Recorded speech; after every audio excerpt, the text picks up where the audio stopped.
এবং সেটাকেই বলা হয় প্রেমমণি। আচ্ছা, এই পরিস্থিতি দেখে এটা কলিকাল, এটা কলিকাল, কলি মহারাজের রাজত্ব, তাই তো? তাহলে কলি মহারাজ জীবগণ গৌরাঙ্গ মহাপ্রভুর সত্য ছায়াতলে গিয়ে কি করছে না,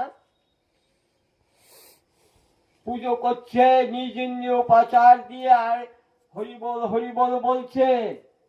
তাহলে এখন কলিত ক্রোধ হবে আজকে আমার মুখ্যমন্ত্রী, আমার দিদি মমতা, এর গুণগান যদি আমি না করি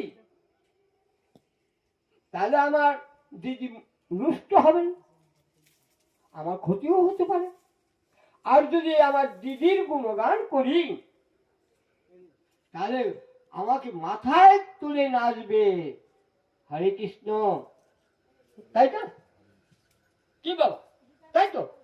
তাহলে কলিকাল, এই কলি মহারাজ দেখছে, তাই তো, গৌরাঙ্গ মহাপ্রভুর সত্য ছায়াতলে সবাই চলে যাচ্ছে, তাহলে ওনার ক্রোধ জন্মিয়ে গেছে, বিরাট ক্রোধ জন্মিয়ে গেছে। তাই বলছে এখানে,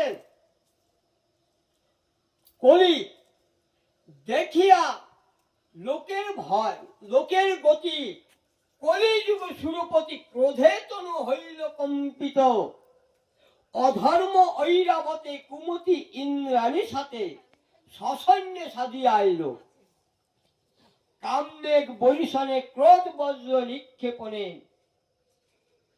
লোকের হইল বড় ডর, মাৎসর্য আদি খরবাতে ধৈর্য ধর্ম উড়াই নিরন্তর।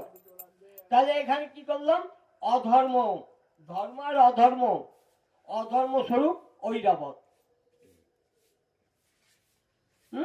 আর ইন্দ্রের শশী রানী ছিল ঐরাবত, আর অধর্ম স্বরূপ ঐরাবত। এই ঐরাবতে চলে শশী রানীকে নিয়ে এসেছিলেন যুদ্ধ করতে। তা এই যুগে কি করেছেন,